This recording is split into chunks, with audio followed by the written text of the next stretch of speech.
This is Getting On With Life, Biblical Wisdom for Successful Christian Living. I'm Chris Field, and this session is called Resisting the Truth. Truth is powerful. Jesus told us that the truth sets us free. That's in John chapter 8, verse 32. You will know the truth, and the truth will set you free.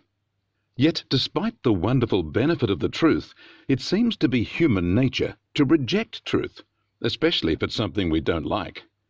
An example of people rejecting truth is found in the historical account of Jacob's sons. The 10 older brothers took a dislike to their younger brother Joseph because he was their father's favorite, having been born to the one woman Jacob truly loved, Rachel. Joseph received 2 dreams from God. In these dreams, the message seemed clear that Joseph's brothers were to bow down to him. The brothers resented such a suggestion, since they were already jealous of Joseph. The brothers' bitterness toward their younger sibling was so strong they discussed murdering their brother, but ended up taking him prisoner and selling him to slave traders. In the grand scheme of things, the truth was that God would cause Joseph's brothers to one day bow down to him. They rejected that truth because it was offensive to them. They conspired to make sure it could never come to pass.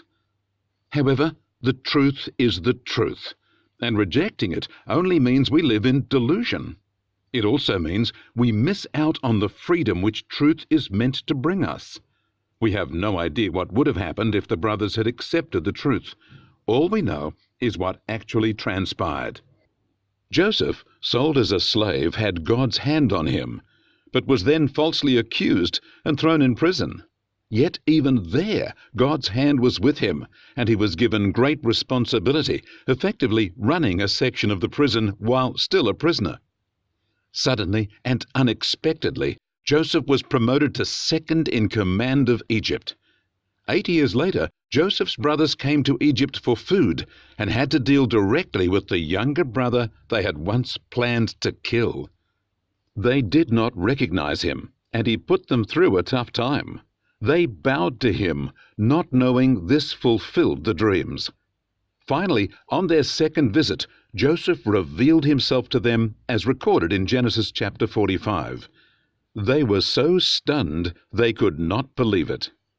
They were sure the official they were dealing with was a powerful Egyptian, never suspecting it was their brother who understood all the things they discussed among themselves in their native tongue. Joseph finally convinced them he was their brother, and that led to the whole of the family moving to Egypt. What we see in those events from millennia ago is that it is perfectly possible to be blind to things that are right in front of us. That prompts the question of what you may be missing right now, too. In the case of Joseph's brothers, they even had revelation from God to show what was going to happen, and they rejected it. They refused to accept what was offensive to them. Are you fighting against truth that seems offensive to you? For example, many a Western wife chokes at the Bible teaching on the wife's role in marriage. That model is not politically correct in our day and age. Ideas of equality are deeply entrenched and backed up by all kinds of observations about how inappropriate it is to have a patriarchal family. Many children and youth choke at the idea of honoring their parents. Many Christians choke at the idea of Bible teachings they reject, and so it goes. Let me remind you that the truth sets us free. So each time you choose to reject truth, for whatever reason, you deny yourself freedoms which Christ has for you. I have to deal at times with people who cling to delusions about themselves which are far from the truth. Their lives, health, or family may be crumbling because of their vain ideas, but they will not accept anything critical of themselves, so they hold to delusions that continue to destroy them.